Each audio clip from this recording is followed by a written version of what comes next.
A finalidade do estudo das invalidades ou das nulidades processuais se justifica por quanto o processo é constituído por um somatório de atos processuais. E esses atos, na medida que são inseridos no processo, eles precisam ser analisados se são válidos ou não. Então, daí que o nosso estudo vai, daqui por diante, seguir exatamente essa perspectiva.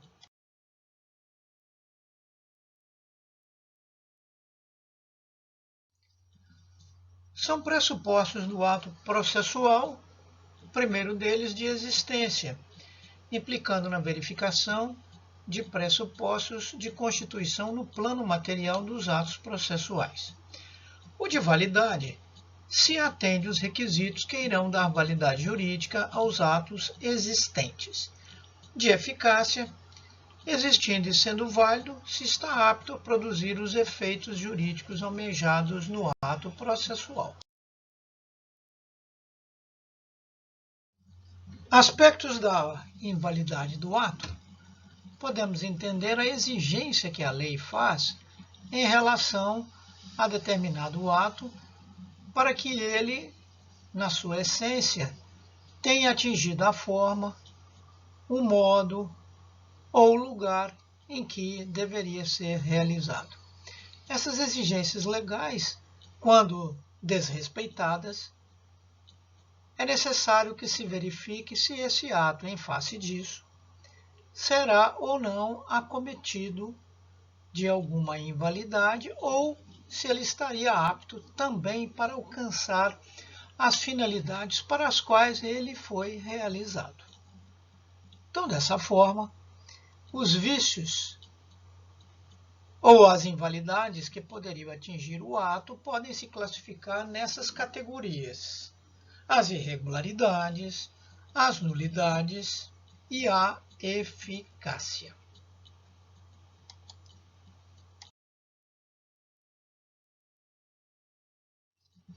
A sistemática do nosso Código de Processo Civil prevê, ou melhor, regulamenta esses tipos de invalidades que, como já vimos antes, passam a ser as meras irregularidades, as nulidades, que vão se subdividir em absolutas ou relativas, e a ineficácia.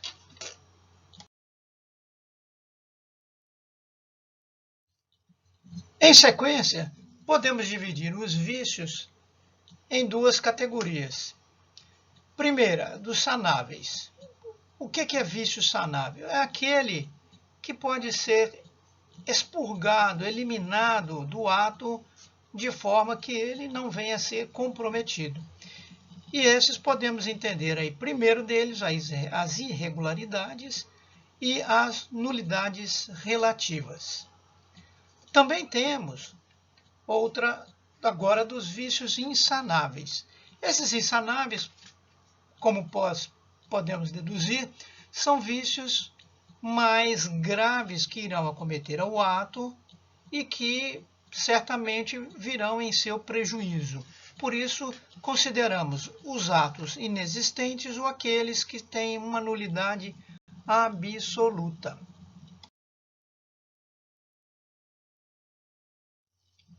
A existência do ato é um pressuposto para se aquilatar a sua validade e a sua eficácia.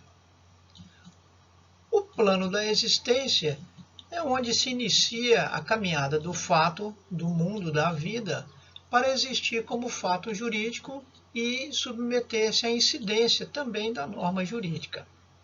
Desse modo, a inexistência se dará sob o aspecto material quando ausentes do ato os seus elementos reputados essenciais: sujeito capaz, vontade do sujeito, objeto admitido em direito e forma prescrita em lei. No jurídico, quando estiverem presentes um ou algum dos elementos materiais.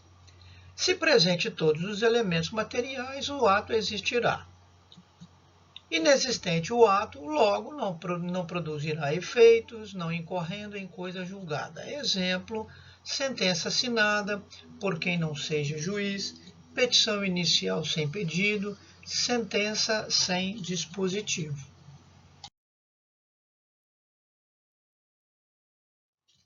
A primeira espécie de invalidade processual, como já vimos anteriormente, vem ser a da irregularidade. Essas irregularidades são, na verdade, invalidades ou pequenas irregularidades mesmos que não vão acometer o ato em si, ou seja, não vão lhe causar maiores prejuízos e por isso mesmo podem ser corrigidos de ofício pelo juiz ou apenas através de mera alegação da parte interessada em uma petição. Por isso se diz que a irregularidade é o mais brando dos vícios processuais. Exemplo disso, nós temos no processo físico, quando alguém escrever manualmente no processo, não é? Ou então cometer aí riscos, destaques com tinta vermelha, ou sublinhar documentos, petições, etc. Ou então, quando a hipótese de que nos autos físicos possa ocorrer uma numeração de páginas do processo de maneira equivocada.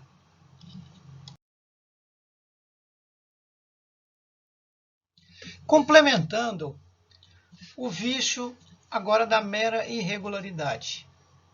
Já vimos no slide anterior o que são essas irregularidades.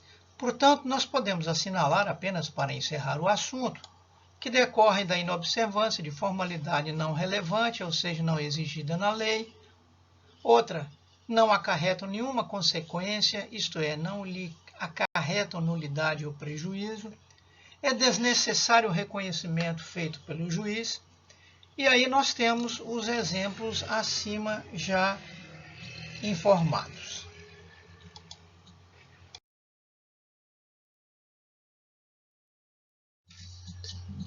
Agora abordamos a nulidade. A nulidade é um tipo de invalidade que incidirá sobre o ato quando ele seja praticado sem observância de um requisito de sua validade, podendo, como consequência, implicar em sua nulidade. Todavia, o ato, ainda que viciado, ele poderá e produzirá efeitos e consequências no processo, até que ocorra uma posterior declaração do juiz quanto à sua nulidade. Difere-se, portanto, a nulidade da irregularidade, já que aquela não produz nenhuma consequência ao ato processual. Da mesma forma, difere também da ineficácia, dado que a ineficácia, em determinado momento ou a partir dele, ela poderá ser sanada no processo.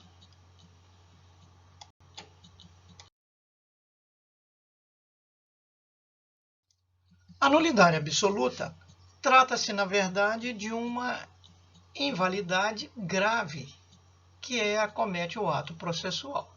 Isso se dá, sobretudo, quando se diz que, por nulidade absoluta, pode-se entender quando o ato seja praticado desobedecendo a norma, que é de interesse público, ou a inobservância de forma estabelecida também em razão do interesse público.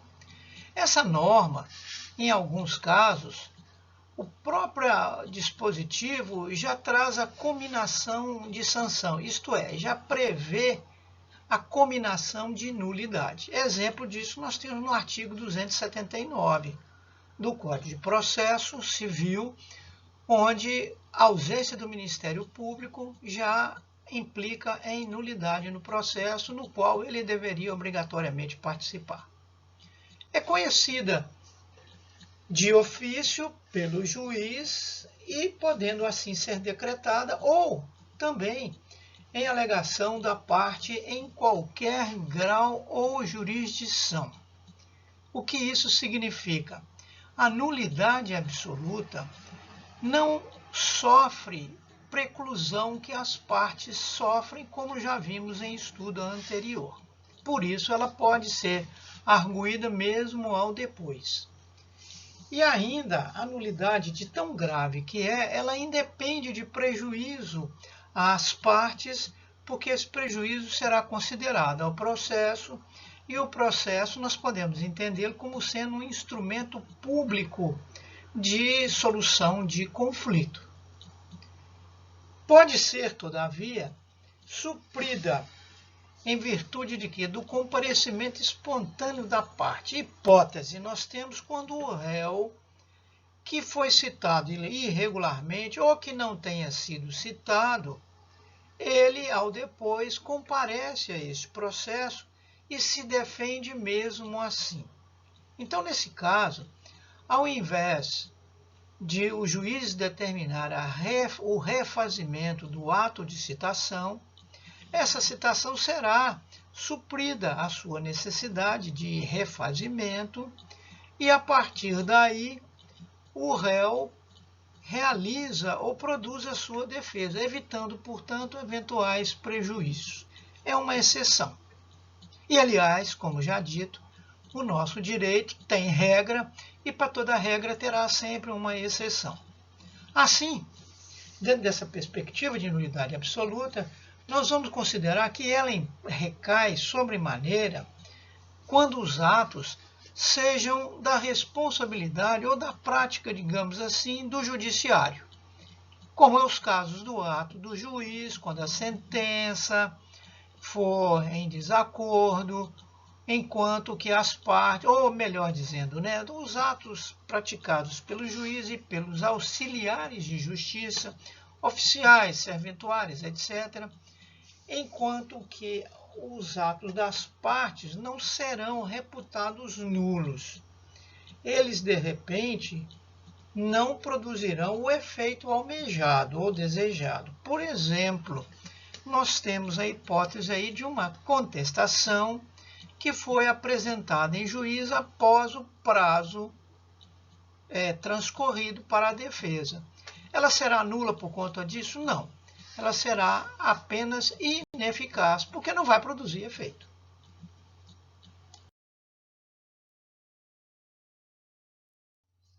Nulidade relativa trata-se de inobservância de forma estabelecida em benefício de uma das partes.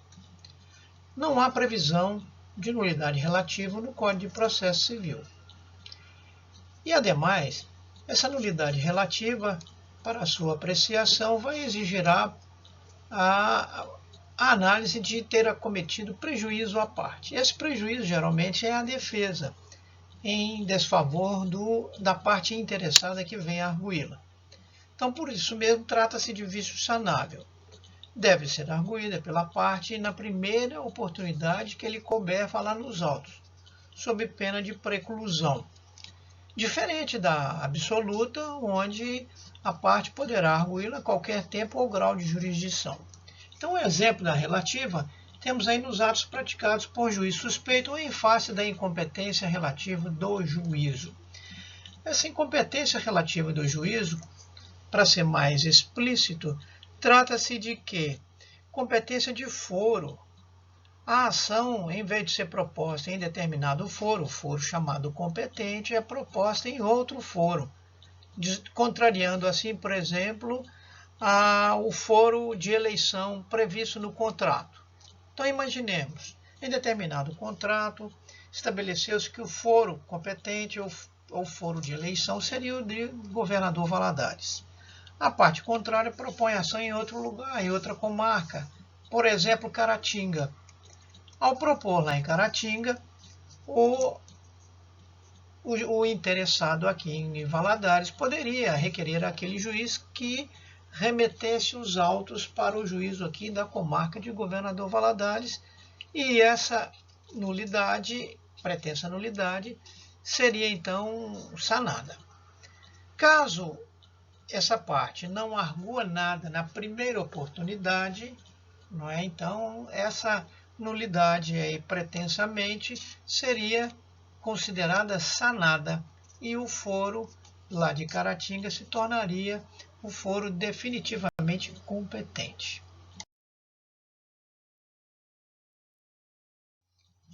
A ineficácia é um terceiro gênero de invalidade.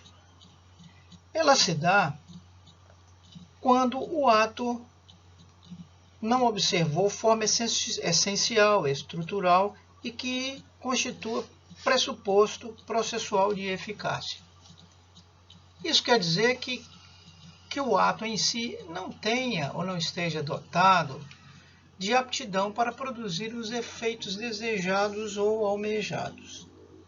Então, essa ineficácia atinge os atos válidos por dois motivos. Primeiro, quando a lei lhe atribui a ineficácia.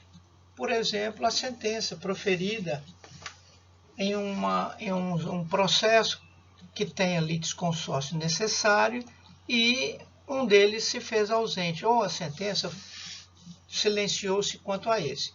Então, nesse caso, ela não produz, em relação aos outros litisconsórcios, nenhum efeito. É um ato válido, porém ineficaz.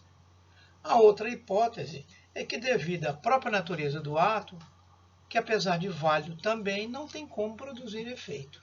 Exemplo, a sentença condenatória ilíquida. Essa situação se dá, como regra geral, nós temos aí o chamado princípio da congruência, em que o juiz, ao condenar, ele vai expressar a sentença condenatória em valores, via de regra, pecuniários, isto é, valores monetários.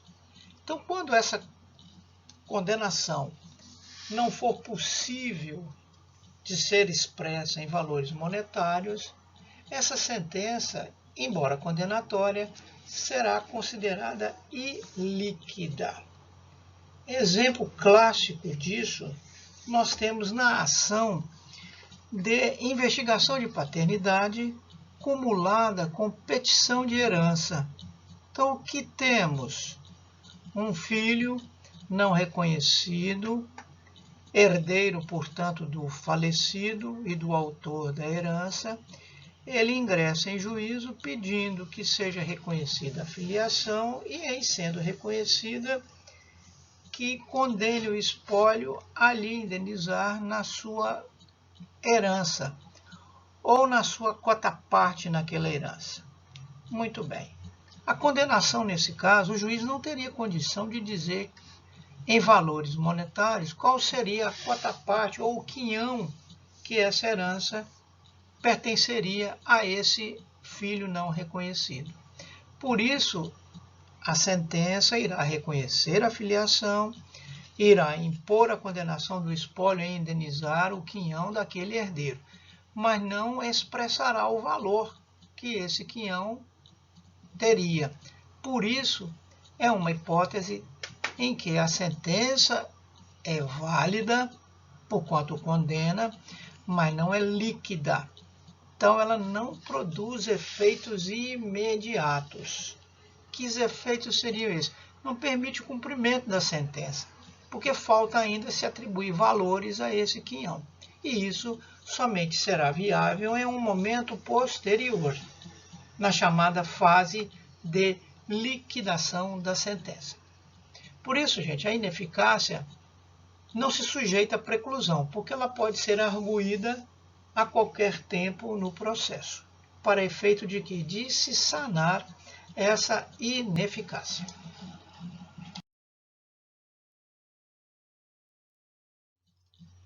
Reconhecimento da invalidade consiste em que, existindo a invalidade, isso não se pode considerar que desde logo o ato seja afetado e daí considerado, por exemplo, anulado ou nulo.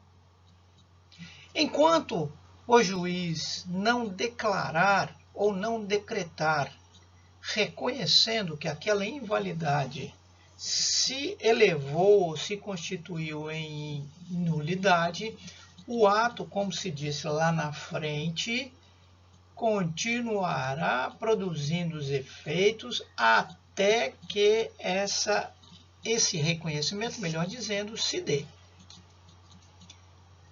Outro aspecto é que, se essa nulidade não for decretada até o trânsito em julgado, e trânsito em julgado aqui me refiro à sentença de mérito, ocorrerá a convalidação do ato e a invalidade será sanada com o advento da coisa julgada.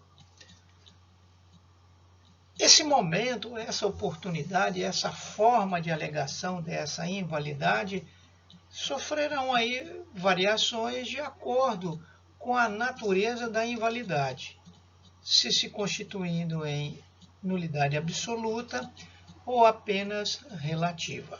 E veremos isso adiante.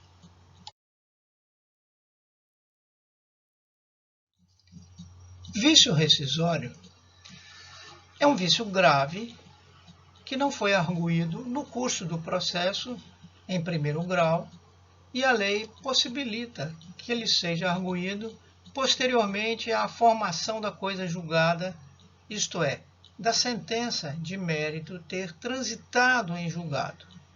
Então, nesse caso, essa invalidade não arguída passa a ser denominada de rescindibilidade. O que podemos entender disso? Que aquele vício de então, não arguído, em tempo competente, possa ser hipótese de ação rescisória. Essa ação rescisória é uma prevista no Código de Processo Civil e que deverá ser proposta no biênio seguinte à ocorrência do trânsito em julgado, passando então essa mesma invalidade ser aqui também denominada de causa de rescindibilidade.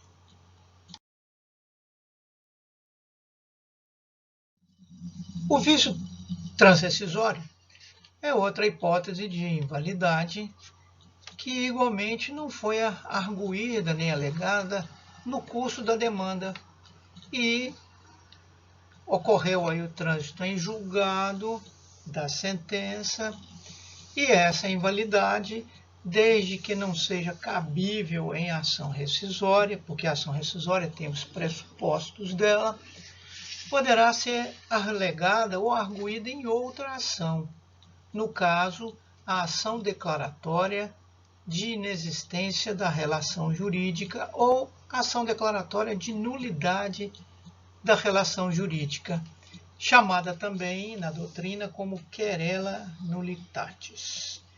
Então nós temos aí como exemplo a ausência de citação ou citação nula. Olha, nesse caso, se não houve citação, a relação jurídica processual não se aperfeiçoou, não se triangularizou. Do mesmo modo, se essa citação é nula, também ela não permite a implementação da relação jurídica na sua plenitude. Por isso, é fundamento para esse tipo de ação. E nesse caso, a invalidade aí existente será chamada de vício transrescisório porque ultrapassa a hipótese da ação rescisória.